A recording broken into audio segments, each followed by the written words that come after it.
Hello അസ്സലാമലൈക്കും. അപ്പോൾ ഇന്ന് ഞാൻ വന്നിട്ടുള്ളത് ഇനി ഈദൊക്കെയല്ലേ വരാൻ പോകുന്നത്. അപ്പോൾ നല്ല അടിപൊളിയായിട്ടുള്ള ഒരു ഈദപ്പത്തിൻ്റെ റെസിപ്പിയുമായിട്ടാണ്. ഞങ്ങളുടെ കാസർഗോഡ് സ്ലാങ്ങിൽ പറഞ്ഞാൽ കടല കാച്ചിയതെന്ന് പറയും. നല്ല പെർഫെക്റ്റ് ആയിട്ടുള്ള റെസിപ്പിയാണ്, നല്ല ക്രിസ്പി ആയിട്ടുള്ളത്. അപ്പോൾ നമുക്ക് റെസിപ്പിയിലോട്ട് പോകാം.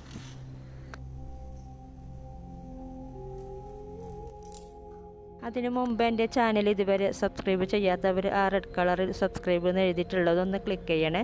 തൊട്ടടുത്ത് ബെല്ലൈക്കൺ കാണും, അതും കൂടി ക്ലിക്ക് ചെയ്യുക. അപ്പോൾ മുകളിൽ ഓൾ എന്ന് എഴുതിയിട്ടുണ്ടാവും, അതും കൂടി ക്ലിക്ക് ചെയ്യുക. എന്നാൽ മാത്രമേ ഞാൻ അപ്ലോഡ് ചെയ്യുന്ന വീഡിയോസിൻ്റെ നോട്ടിഫിക്കേഷൻ നിങ്ങൾക്ക് കാണാൻ പറ്റൂ കേട്ടോ. അപ്പോൾ ഞാനിവിടെ 1/2 കിലോ ദോശ റൈസ് എടുത്തിട്ടുണ്ട്.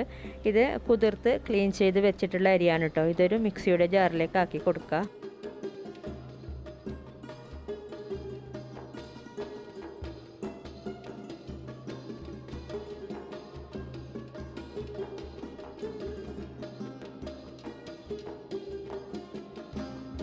ഇനി ഇതിലേക്ക് അരമുറി ചിരകിയ തേങ്ങ ചേർത്ത് കൊടുക്കുന്നുണ്ട്. ഒരു തേങ്ങയുടെ നേരെ പകുതിയാണ് കേട്ടോ. നിങ്ങൾക്ക് വേണമെങ്കിൽ തേങ്ങാപ്പാൽ ചേർത്ത് കൊടുക്കാം. കുറച്ചും കൂടി ടേസ്റ്റ് തേങ്ങാപ്പാൽ ചേർത്ത് കൊടുക്കുമ്പോഴാണ്. ഈ ഒരു അരമുറി തേങ്ങ ഒന്ന് അരച്ചിട്ട് പിഴിഞ്ഞെടുത്താൽ മതി. ഇനി ഇതിലേക്ക് 3 മുട്ട ചേർത്ത് കൊടുക്കുന്നുണ്ട്. പിന്നെ ആവശ്യത്തിനുള്ള ഉപ്പ് ചേർത്ത് കൊടുക്കുക. ഇനി ഇതിലേക്ക് അരക്കാൻ പാകത്തിന് വെള്ളം ചേർത്തിട്ട് ഒന്ന് നല്ല ഫൈൻ പേസ്റ്റായിട്ട് അരച്ചെടുക്കണം. തേങ്ങാപ്പാലാണെങ്കിൽ വെള്ളത്തിന് പകരം തേങ്ങാപ്പാൽ ചേർത്തിട്ട് അരച്ചെടുത്താൽ മതി.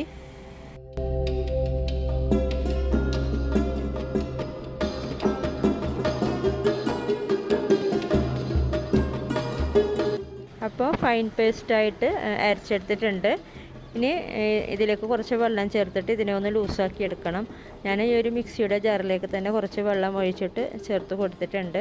ഇതിൻ്റെ കൺസിസ്റ്റൻസി എന്ന് പറയുന്നത് നമ്മുടെ ആ ഒരു നീർദോശ ഓൾമോസ്റ്റ് ആ ഒരു ലൂസാണ് കേട്ടോ വേണ്ടത്.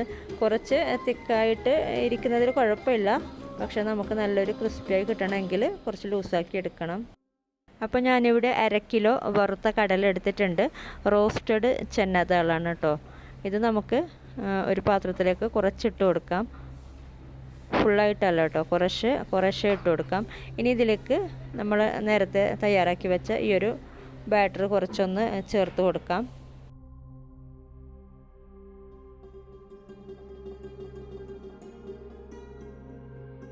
ബാറ്റർ നല്ലോണം ഒഴിച്ച് കൊടുക്കുക. ഈ ഒരു കടല നല്ലോണം മുങ്ങിക്കിടക്കുന്ന രീതിയിൽ. എന്നിട്ട് ഇത് ഇമ്മീഡിയറ്റ്ലി എണ്ണയിലോട്ട് ഇട്ട് കൊടുക്കണം കേട്ടോ. ഇതൊരു പ്രാവശ്യം ഫ്രൈ ചെയ്തെടുക്കാനുള്ളതാണ്. എന്നിട്ട് ഇത് ഫ്രൈ ആയി വരുമ്പോഴേക്കും നമ്മൾ അടുത്ത സ്റ്റെപ്പ് ഇതുപോലെ ചെയ്തിട്ട് ഫ്രൈ ചെയ്തെടുത്താൽ മതി. ഇങ്ങനെ ഓരോ സ്റ്റെപ്പായിട്ട് ചെയ്യുക.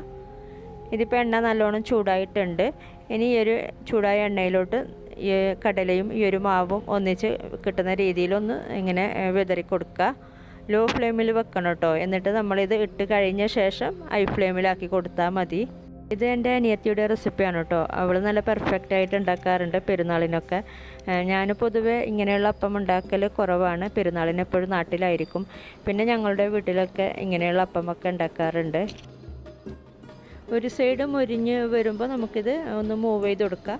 മറിച്ചിടാൻ പറ്റുന്നത് മറിച്ചിട്ട് കൊടുക്കുക. എന്നിട്ട് മറ്റേ സൈഡും കൂടെ മൊരിഞ്ഞ് വരുമ്പോൾ നമുക്കിത് മാറ്റാം. മൊരിഞ്ഞ് കിട്ടാൻ വേണ്ടിയിട്ട് കുറച്ച് സമയം എടുക്കുന്നുണ്ട്, ഒന്ന് ഫ്രൈ ആയി കിട്ടാൻ വേണ്ടിയിട്ട്.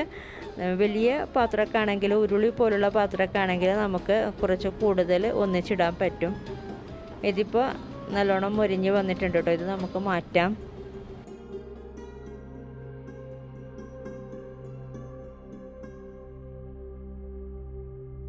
ഇതുപോലെ ബാക്കിയുള്ളതും കൂടെ ഫ്രൈ ചെയ്തെടുത്താൽ മതി. നമ്മൾ നേരത്തെ ചെയ്ത പോലെ ഒരു പ്രാവശ്യം എണ്ണയിലോട്ട് ഇട്ട് കൊടുക്കാനുള്ള കടലയും ബാറ്ററും ഒന്ന് മിക്സ് ചെയ്തിട്ട് ഇങ്ങനെ എണ്ണയിലോട്ട് ഇട്ട് കൊടുത്താൽ മതി. അപ്പോൾ നല്ല അടിപൊളിയായിട്ടുള്ള ഒരു ഈദപ്പമാണ് നമ്മുടെ ഈ ഒരു കടല കാച്ചിയ. ഇത് തൊടുമ്പോൾ തന്നെ പൊടിഞ്ഞു പോകും, അത്രയും ക്രിസ്പി ആയിട്ടാണ് കിട്ടിയിട്ടുള്ളത്. അപ്പോൾ ഇങ്ങനെ ട്രൈ ചെയ്യാത്തവരൊക്കെ ട്രൈ ചെയ്ത് നോക്കാം. അപ്പോൾ ഇനി മറ്റൊരു വീഡിയോയിൽ കാണാം. Thank you.